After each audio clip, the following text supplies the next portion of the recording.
फिर इमाम ज़ैनुल आबिदीन जब मदीना मुनव्वरा पहुँचे तो मदीना मुनव्वरा जाने के बाद आप सिर्फ रोते रहे। उसके बाद पूरी ज़िंदगी आपने कभी ठंडा पानी नहीं पिया, कभी ठंडा पानी नहीं पिया, आंसू नहीं थमते थे, रोते थे। एक दिन किसी ने पूछा कि आप बहुत रोते हैं, आपकी आंखों में आंसू बहुत है। तो आपने जवाब दिया था कि क्यों ना रोऊं, कि जो याकूब अलैहिस्सलाम थे उन्होंने तो एक यूसुफ खोया था, एक यूसुफ खो करके वो इतना रोए थे कि उनकी आंखें सफ़ेद हो गई थी। मैंने एक नहीं, मैंने तो 19 अपने ख़ानदान को, अपने ख़ानदान के 19 अफराद को अपनी निगाहों के सामने शहीद होते और उनकी लाशों पे घोड़े दौड़ते देखें, मैं क्यों ना रोऊं। एक बार इमाम ज़ैनुल आबिदीन के छोटे बेटे हज़रत इमाम ज़ैद ने अपने बड़े भाई इमाम मोहम्मद बाक़िर से पूछा कि भैया बाबा को जब देखो वो रोते रहते हैं, क्यों इतना रोते हैं। तो इमाम बाक़िर ने कहा था, ज़ैद जो सदमे तेरे बाप ने उठाए हैं, अगर वो सदमे पहाड़ पे डाल दिए जाते तो पहाड़ भी पिघल जाता और पहाड़ भी रेजा रेजा हो जाता। ये इमाम ज़ैनुल आबिदीन का हाल था। आप लोगों से बहुत कम बातें करते थे, बहुत मुख्तसर बातें करते थे और आप अपनी अक्सर आमदनी का हिस्सा मदीने मुनव्वरा के गरीबों में खर्च करते थे।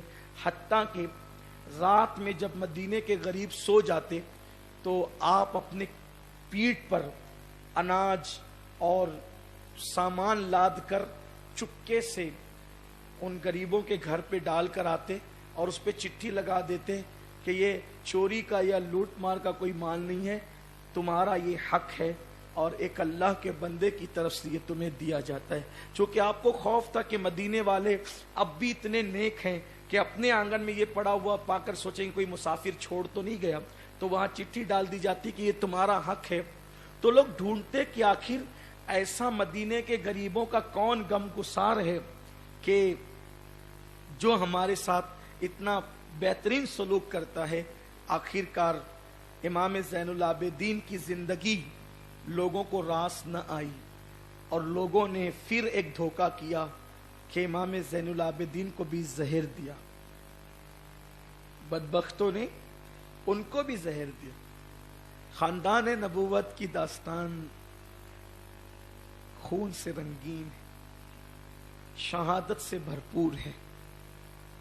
आपको भी जहर दिया और जहर जब दिया गया तो आप उसकी ताब न लाकर 18 मुहर्रम को आपने जामे शहादत नोश फरमाया और जब आपको गुस्ल देने के लिए तख्ते पे लिटाया गया तो जब पीठ पर पानी डाला जा रहा था तो उस पर बोरियों के निशान थे। तो खानदान नबूवत के शहजादों से पूछा गया कि इमाम ज़ैनुल आबिदीन तो करबला के बाद बाहर निकलते हुए बहुत कम देखे गए, तो ये पीठ पे निशानात तो बोरियों के मजदूरों की पीठ पे होते हैं, ये निशान कैसे हैं। तब मदीने के मिस्कीनों ने पुकारा। आज उस पुर असरार गम गुसार का पता चल गया। जो गरीबों के घरों में बोरियां डालकर अनाज की जाता था वो कोई और नहीं था, वो हुसैन का बेटा अली इब्ने हुसैन था।